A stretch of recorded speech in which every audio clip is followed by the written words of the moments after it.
was a stranger, and you invited me in. I was sick, and you looked after me. I needed a teacher, and you inspired me.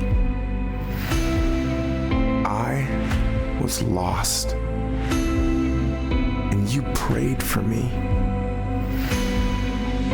I was addicted, and you helped me break free. I needed a mentor, and you were there for me. I felt alone, and you showed me true community. You helped me experience the joy of worship. You made me feel welcome and safe. You gave me the strength to keep going. You led me to Jesus.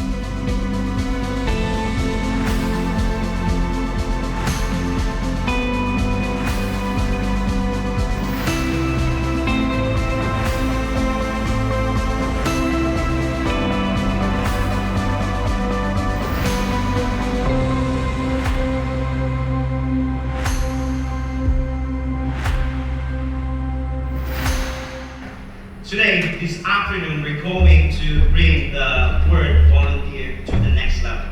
The word volunteer is so common in this world, especially in the religious sect. But we're going to bring that up to the next level. I want to make a disclaimer. For those of you who are here for the first time, those of you who are here for the second time, the third time, or you are not really just come and go here, this message is not for you. Not directly. But this message is for you to check if Life Community Church and its members live out this message. It's for you to validate if we in this church exemplifies what a volunteer or a servant, the word servant, means. If we are we really serving Jesus like Jesus? So, for those of you who are LCC members, for those of you LCC leaders and volunteers, this message is for us.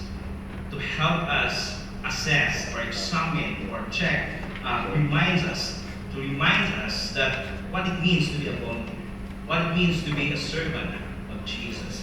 So I'm going to share with you something that will surprise you. But please hold on there. Don't react. Let me finish the message and let's just process this together. But I want you to remember this truth. I love all our volunteers here in this church. I love all I've seen your sacrifices. I know all the things that you have done for God, for His people, and for His church. And I support you every step of the way. I am very willing to give you whatever you need to carry out the tasks that God has entrusted to us in this church. We are all volunteers here. We just have different roles. My role is a lead servant, lead volunteer. But if you notice, we don't call that volunteers, right? You call me as lead pastor, lead servant. And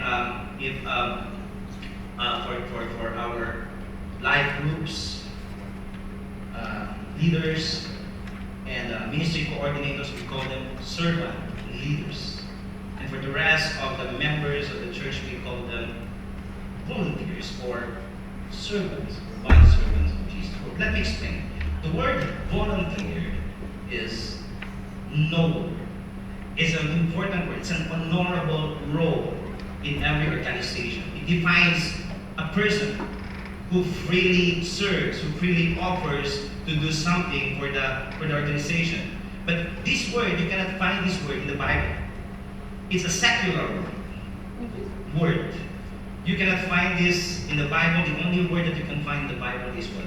Servant. The tendency of being a volunteer, there's something, although it's not bad, but there is a sort of tendency that we become entitled. It's not bad, but this is what I'm trying to explain. A volunteer is someone that is treated important part of the organization, not bad. But once we see ourselves as a volunteer, oh, okay, I am the most important part of the organization. I am not paid.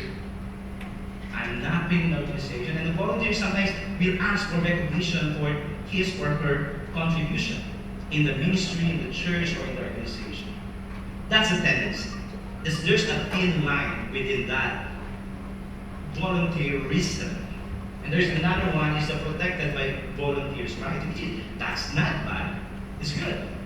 But when volunteer is something that me and I focus, I volunteer and I am expecting something in return. I volunteer, that's why you have to treat me, otherwise I will not volunteer. Again, the mentality of this person who have this kind of volunteerism is like entitlement. Treat me or else I will not volunteer again. I offer my time. I volunteer to take the task I need by the organization. It's all about me.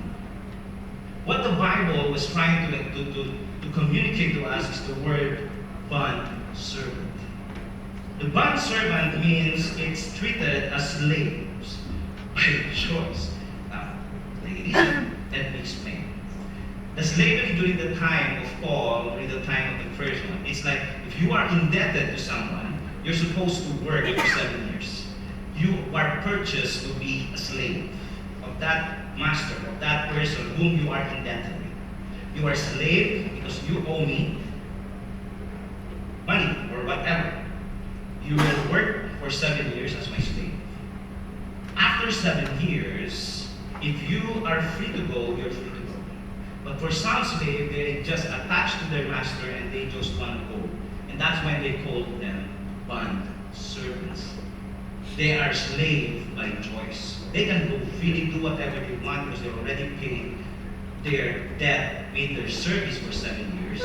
And if you cannot pay in 7 years, another 7 years, another 7 years until you're paid. But when you're paid, you're free to go. But if you don't want to go, you will be called bond servant, by slave by choice. Now, as volunteers is recognized by their contribution, a bond servant is recognized as indebted to their master. The reason why I am serving, because I am indebted to my master. And volunteers recognized because of the contribution to the organization. The organization indebted to the volunteer. That's a secular word. But in the world of Jesus, in the kingdom of heaven, we are recognized because we are indebted to God. That's why we are served. I'm a bond servant of God.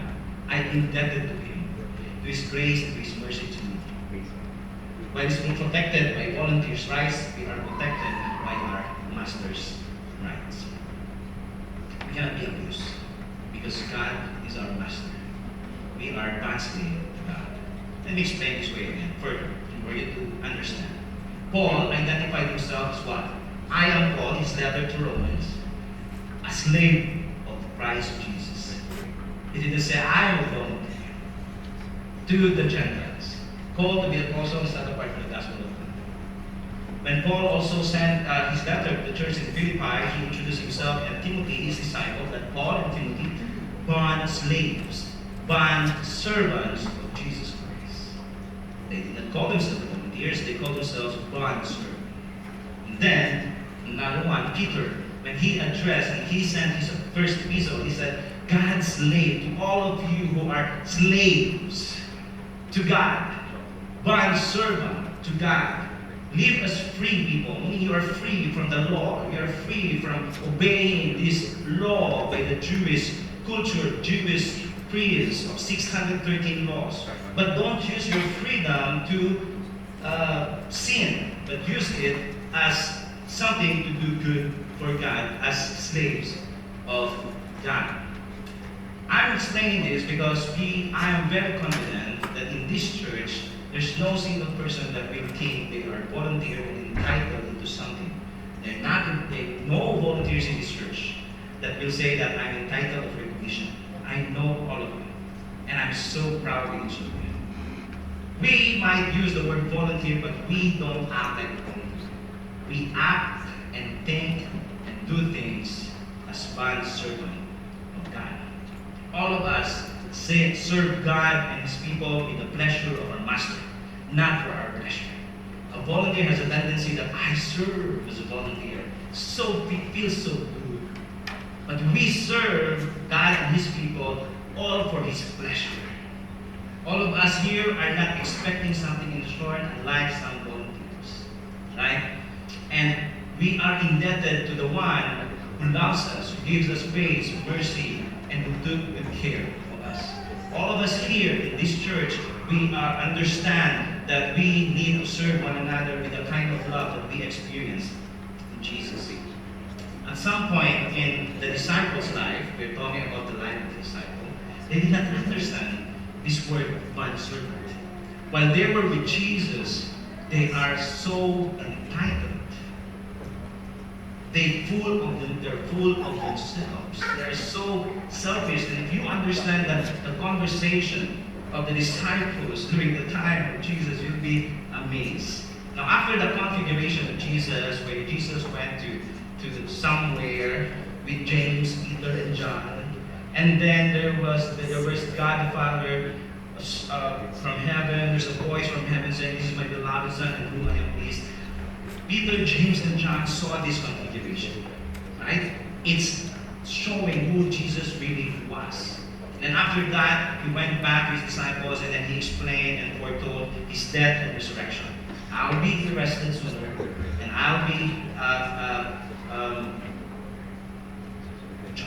go to a trial, and then they execute me, they will punish me, they will torture me, and then I'll die. And then I will resurrect. Now, in one conversation after that, this is what happened. I'll be jumping from one verse to another, from John, Mark, Matthew, and I don't disagree with that. Please bear with me. Go to Mark, we go to Matthew, we go to John. Okay? But these are all the same sequence of setting in the story of the disciples who are so selfish and how they got influenced by the selfless example of Jesus. Let's dive in. So in Mark 9, they arrived in Capernaum, and when he was in the house, Jesus, with them, he asked them, you know what are you discussing and arguing about in the room? So while they're walking to the Capernaum, when they get inside the house, Jesus said, I heard you something like you're debating, you're fighting over something there. As Jesus was walking, and then his disciples behind him, and then another followers behind the disciples, and then another followers behind those followers.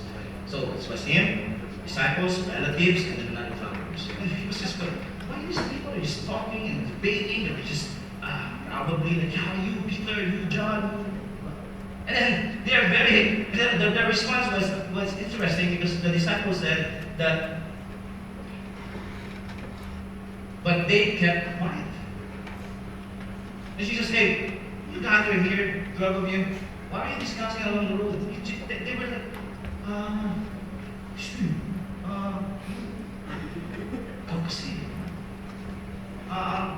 Thomas, no, Judas. They're dating each other. And then because on the road, they have discussed and debated who is the GOAT. Right? GOAT, you know what the GOAT? The greatest of all time. Right? They were discussing with one another which one of them was, I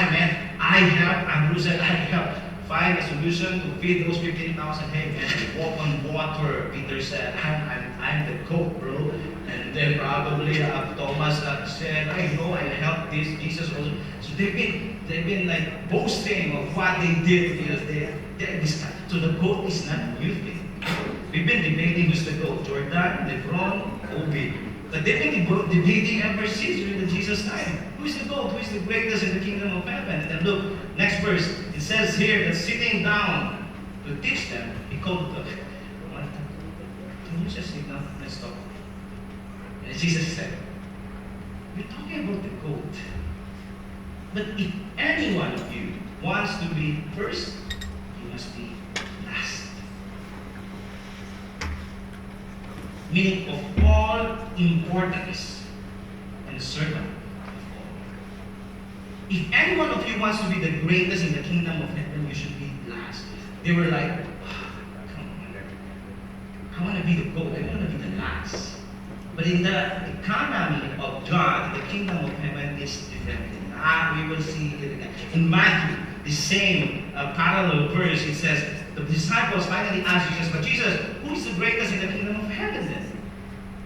So the disciples was really like, I want to know, Jesus. I want to know who is the greatest and how to be that great person in the kingdom of heaven. And the fact they ask this question is they feel that they are entitled for that position in heaven. I've done something for you. I volunteered. Remember, I left John the Baptist as my disciple because I want to follow you. So please, give me some position. They want to figure out who is the goat, how to be the goat in the kingdom of heaven, how to be the greatest of all time in the kingdom of heaven. But Jesus explained this already. If you want to be a goat, you'll be the last. The last of all importance. When you're eating, go first. When you're walking, go first. Don't later. We're eating, we're not finished. Okay? You go first. I want to be a goat. I want to be a goat. Come on. Let's eat together, okay? You're not finished, right? So later when we let's not apply this one. In some point of our actions. But that's what Jesus explained. But the discussion did not end there. The discussion still continued. And on the road to Jerusalem, this is what happened. These disciples is so full of themselves. Look at this. Then, the mother of Jesus, the mother, Salome, the mother of James and John, the sons of Zebedee, brought them to Jesus and respectfully asked for favor. So the gesture was this. When Salome, the mother of James and John, approached Jesus, James, John, go to Jesus. And then she bowed, she kneeled down. Jesus, can I ask a favor? That's the gesture. That's how it was described in Greek. Jesus, can I have a favor? Right? But you have to understand, Salome is actually the aunt of Jesus. Because Peter and John is the cousins of Jesus. Salome is one of the women who were with Jesus when he was on the cross. And she is the sister of Mary. So there is something like, no, Jesus, I'm your aunt. Can you do something for your cousins? And then I have a favor to do, and this is what Jesus said. What is your request, Auntie Salome? He asked, and she replied, in your kingdom, will you let the two sons sit on two thrones next to your thrones? Can you imagine the courage, the thick face of Salome asking, no, thick face, is that the right word? Thick face, kapalong pa. Can you just put my son John here and my son John there, and you will be there in the center of the throne. At least they will have. So I don't know, but this is my theory. James and John prior to this saw who Jesus really is. They saw the transfiguration of Jesus. Probably hated, hey mom, I saw Jesus. There was the God the Father, Jehovah, who the one that created everything, and then he talked. He said, "This is my beloved son, whom I have known this." Those Salome was like, "Oh God, let's go to Jesus and let's ask for favor, and then let's go." That's how it's happening. So they're full of themselves. But I can imagine, like Jesus was probably saying, "Are you kidding me? You're asking this kind of favor?" It's full of entitlement. It's full of themselves. They want position. They want a VIP access to heaven or position in heaven. Now, this is what happened. There is some tensions. When the other 10 heard this, they were indignant. They're very angry. They're furious. James, John, what are you doing, bro? We should supposed to have also thrones. We can have 6 thrones here in the left and the right, 6 of us, 6 of here. No, just go to Jesus. And they're so furious. They were so angry. Why did you do that? Why you go to Jesus without us? We should go together and seek something, position in heaven, because we are His disciple. We are with Him for the past 3 years. We ate with Him. We slept with Him for 24/7. We do ministry with Him. We should have that position. Now, Jesus gathered them. Because Jesus again heard this. But Jesus called them again. never understand. Okay? Remember, Jesus called them already because they're discussing who's the greatest. And then there was a tension because some of them are so, or all of them, the 10 actually were indignant, were angry with Peter and John. So Jesus again called them. We talked about this a few weeks ago, or last day, a few days ago. But Jesus called them and said, you know what? The rulers of the Gentiles, meaning the people who have the position and all other high-ranking positions, use their authority over them. In this world, the perception of God is different. But that's what Jesus said. The greatest of all time in this world, it's about power, it's about position, it's about authority, it's about lording over to the people under them. It's like about abusing their authority. And then Jesus said this, but this, Jesus said, in my kingdom,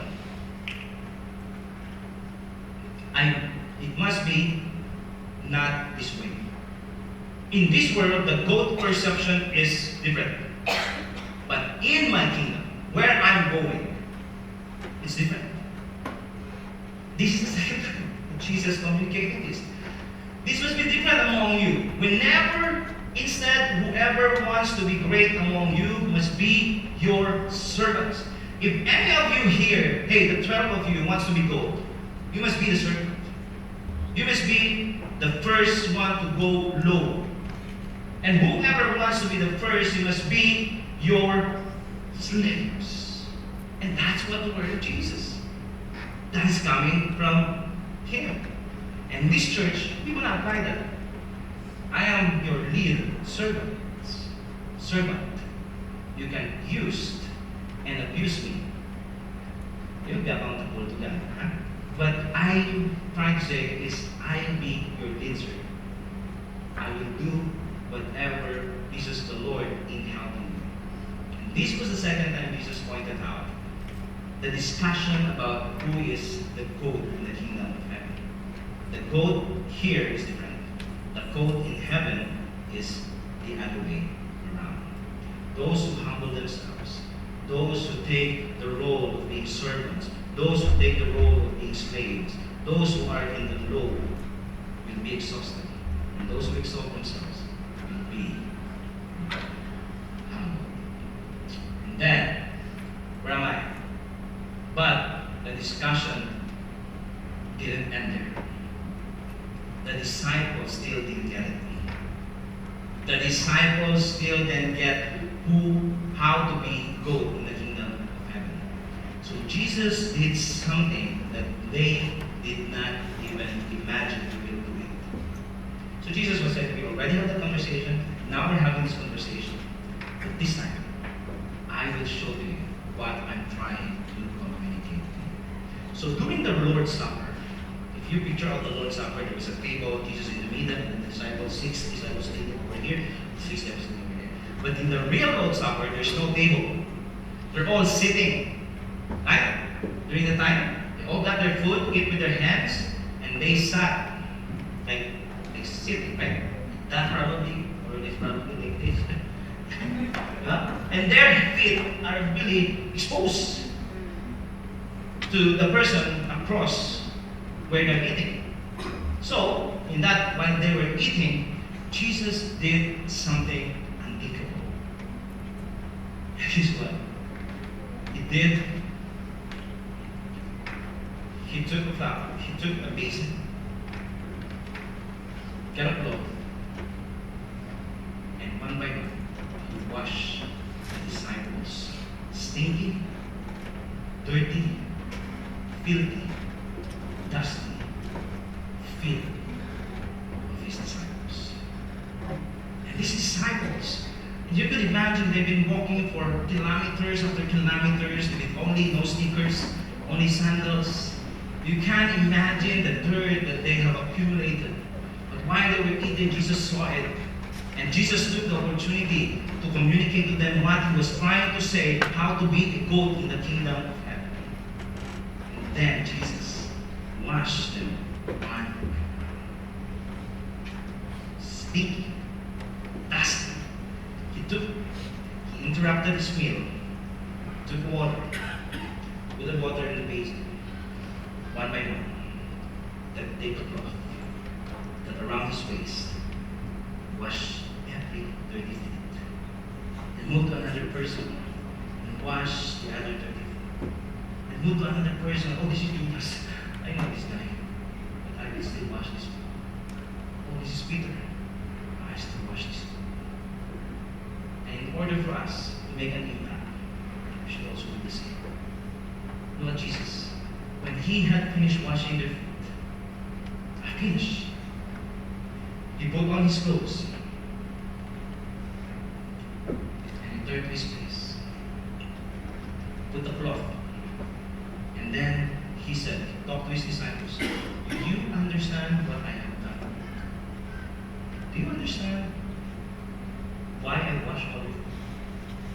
And Jesus said, he asked them, and Jesus said, you call me teacher and Lord. You call me master. You call me your rabbi. You call me your disciple. And rightly so, for that is what I am. I am God, Jesus said. I am the creator of heaven and earth, Jesus said. And it's okay that you will tell me that. But look what I did. Now that I am the Lord and teacher, have washed your feet, you also should wash one another's feet. Jesus showed what it takes to be good. Jesus exemplified what it means to be a selfless person.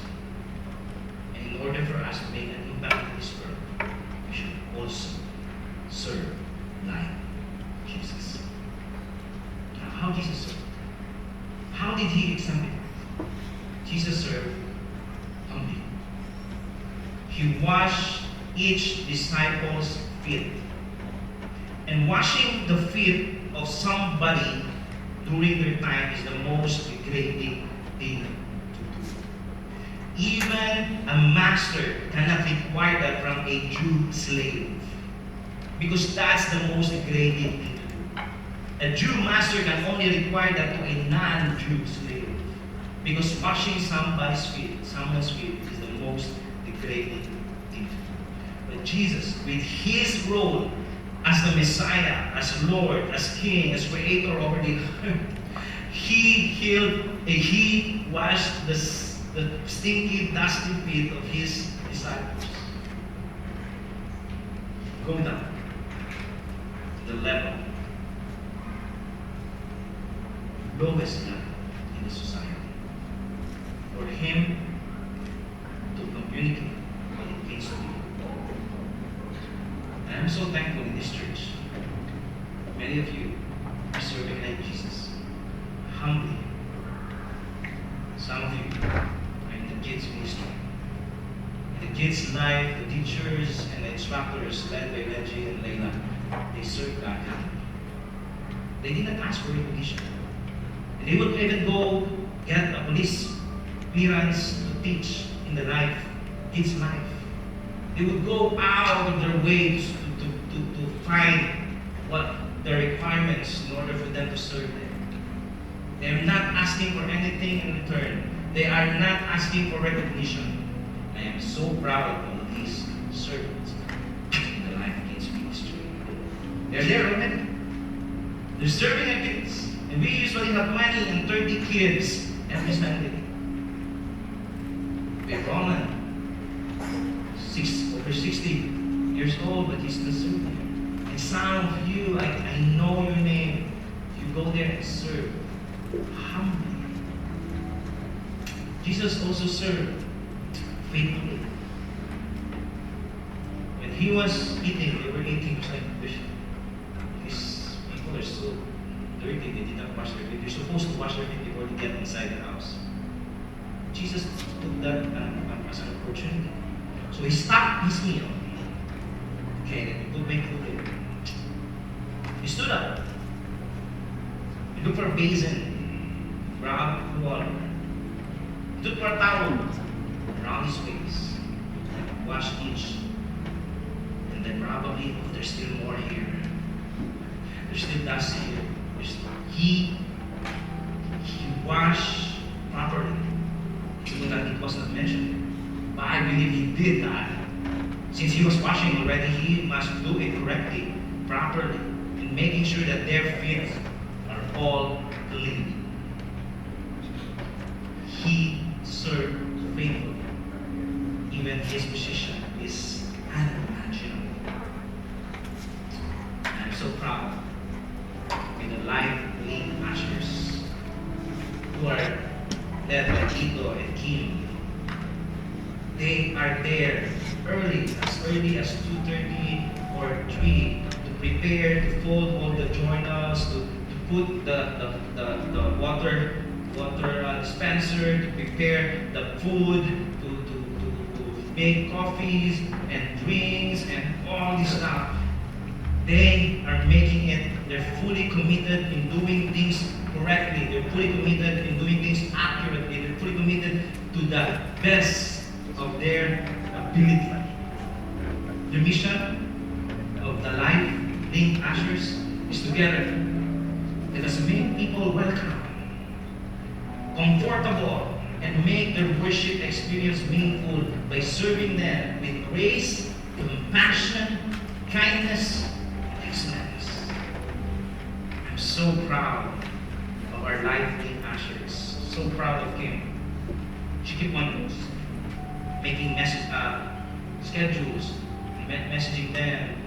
Last week she said, "Oh, anyone available for October? Boom, boom, boom, boom, boom, boom, boom. I'm available. October here, October here, October here." We're so eager to serve God faithfully. This is an amazing church. I'm so proud to be part of this church because we have amazing servants of God. So proud with all of you. Jesus served sacrificially. Going back to the conversation of Jesus and his disciples about who is the goat, who is the greatest among the kingdom of heaven, Lord. And Jesus, the last part of that conversation, Jesus said, "Okay, go. This is whoever to be like these little children, innocent, will be the greatest among the kingdom of heaven." And then this is what Jesus said in the last verse. We already read this in Mark.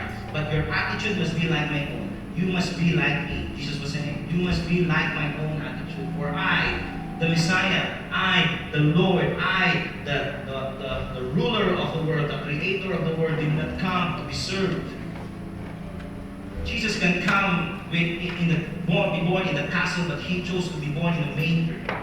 Jesus can be a son of a governor, Roman governor, but he was born as a son of a carpenter. And he was saying that I didn't come here to be served, I came here to serve. And more than that is to give my life as ransom for many. I came here into this world knowing that I will die in 33 plus years. I'm willing to sacrifice myself because I love you and I will serve sacrificially. And we should do the same. We are saved by grace. We serve, not to be served, but to serve like Jesus, sacrificially. He gave us his life for us, and it's the right thing to do that we should give up our life for him. And I'm so proud of our life worship team with all their sacrifices here. They use their talents, they use their time and energy. They have work, but they will come here every Thursday and practice, and then some of them have work, but they love sacrificing their time, energy, and resources and talent because that is what is the right thing to do. In order for us to have a wonderful and meaningful worship experience. I'm so proud of them. They've been working there behind. And lastly, to serve unconditionally. Think about this.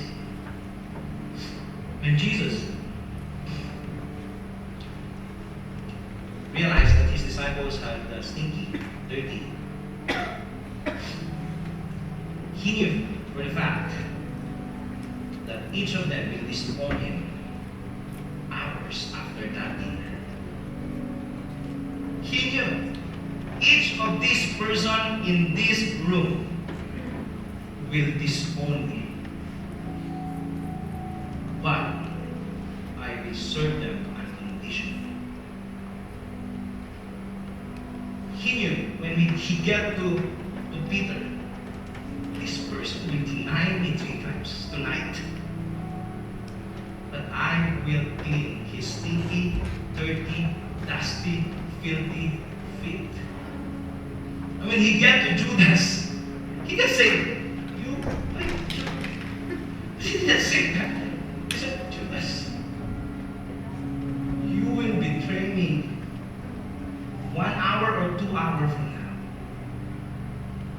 I will serve you unconditionally. He washed you the stinky, dusty, filthy feet. He washed each of them. Thomas, you will doubt me. Each of you will, 7 of you will go back and will be a fisherman after my death. Each of you will disown me as if you didn't know me, but I will wash each of your feet. Jesus served unconditionally. And we should also do the same. Let's serve those difficult to deal people. Those people who keeps on complaining, and serve them unconditionally. Those people who keeps on criticizing, let's love them and serve them unconditionally. Let's love the unlovable, the annoying people. Let's serve them unconditionally. Let's care for the egoistic and the pessimistic people. That's what we are called. And I'm so proud in this church, Life Community Church, all of you members here, you exemplify this love. You serve unconditionally, regardless of what the person's status, what's the person's preference, what's the person's characteristics. And I know that we are doing that here, and we are intentionally serving the people unconditionally. Some of you even go beyond your comfort zone. Last Sunday, Wally and they're already there. Wally, Gloria, and the rest of some of them are already there, looking for you and me. But last Sunday, Wally and Gloria, they bought. There's a employee, a patient of Gloria who is completely blind. It was during their conversation, Gloria was just saying out loud, the patient said, I haven't been to church for 16 years. And I've been blind for over 6 years now. And then Gloria said, you want to go to church? Unconditionally serving someone is so hard to transport a blind person. But they did it anyway. And they were there sitting last Sunday. And that guy was so happy when they got home. It's out of their comfort zone. But Gloria and Wally did that to express what it means to serve unconditionally. I'm also blessed. And many of you who bought church supplies during weekdays, who donated and carry some church stuff from point to point, and some people here would arrange and set up there. That's out of your comfort zone. People who prepare the food, Decora who prepared the isaw for all of us, because I've been asking her, right? Hey, isaw, where's the isaw? She said, Monday. So, I'll buy isaw now. Then I will cook it. Are you sure? Yeah, huwag na po. Sige po. Ayan, mga lima po. But what I'm saying is they are making extraordinary steps to make people serve people. Many of you have invited your friends and loved ones. Even that's out of your comfort zone, your co-workers, your family. And I can share with you many stories of how you serve God unconditionally. I believe that's what we are called to do. That is what we are committed to do in this church. To serve like Jesus. And why we're doing that? It's because Paul said, know this. If you serve Christ with this attitude, if you serve humbly, faithfully, sacrificially, and unconditionally, amazing promises await you. You will please God. Not only that, you will impact the world because people will respect you.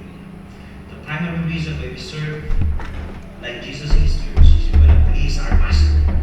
We are all his bondservant. We just perform in different roles. The secondary reason is we want to make an impact in this world.